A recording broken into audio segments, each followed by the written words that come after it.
প্রতিষ্ঠান থেকে 26,000 যোগ্য অযোগ্য বিচার না করে শিক্ষকদের বরখাস্ত করে সরকারি শিক্ষা প্রতিষ্ঠান ধ্বংস করা চলবে না, চলবে না, চলবে না। যোগ্যদের চাকরি ও পুলিশের হামলার প্রতিবাদে ছাত্র ধর্মঘটে এআইডিএসও।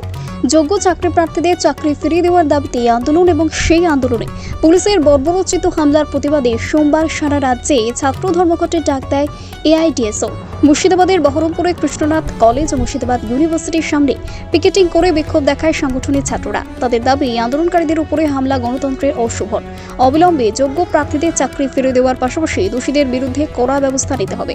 সংগঠন এআইডিএসওর পক্ষ থেকে ধারাবাহিকভাবে আমাদের যে শিক্ষার আন্দোলন চলছে তারই ধারাবাহিকতায় আপনারা জানেন যে গত 15 তারিখে বিকাশ ভবনের সামনে যেভাবে যোগ্য শিক্ষকদের ওপর, চাকরিহারা যোগ্য শিক্ষকদের ওপরে বর্বরোচিতভাবে পুলিশি যে আক্রমণ হলো এবং তার সাথে সাথে তৃণমূল গুন্ডা বাহিনীর আক্রমণ চললো, তারই প্রতিবাদে আমরা ছাত্র সমাজ শিক্ষকদের এই আন্দোলনের পাশে আছি। এই বার্তা দেওয়ার জন্য ধারাবাহিক আন্দোলনের পথেই আজকে সারা বাংলা ছাত্র ধর্মঘট আমরা পালন করছি।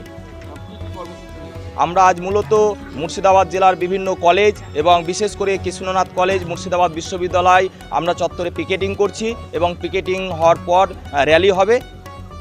ফলে শিক্ষার স্বার্থে আমরা আপনাদের মাধ্যমে জানান দিতে চাই ছাত্র সহ সমাজের সব স্তরের নাগরিকদের যে শিক্ষার উপরে আক্রমণকে প্রতিরোধ যদি করতে হয় তাহলে আজকে শুধুমাত্র শিক্ষকদের এই আন্দোলন নয়, এই আন্দোলন আসলে গোটা পশ্চিমবাংলার 80 লক্ষ ছাত্রছাত্রীদের স্বার্থে। এই আন্দোলনে সর্বস্তরের মানুষকে আমরা সামিল হওয়ার আহ্বান জানাচ্ছি। ব্যুরো রিপোর্ট, জেসবা 24 বাংলা।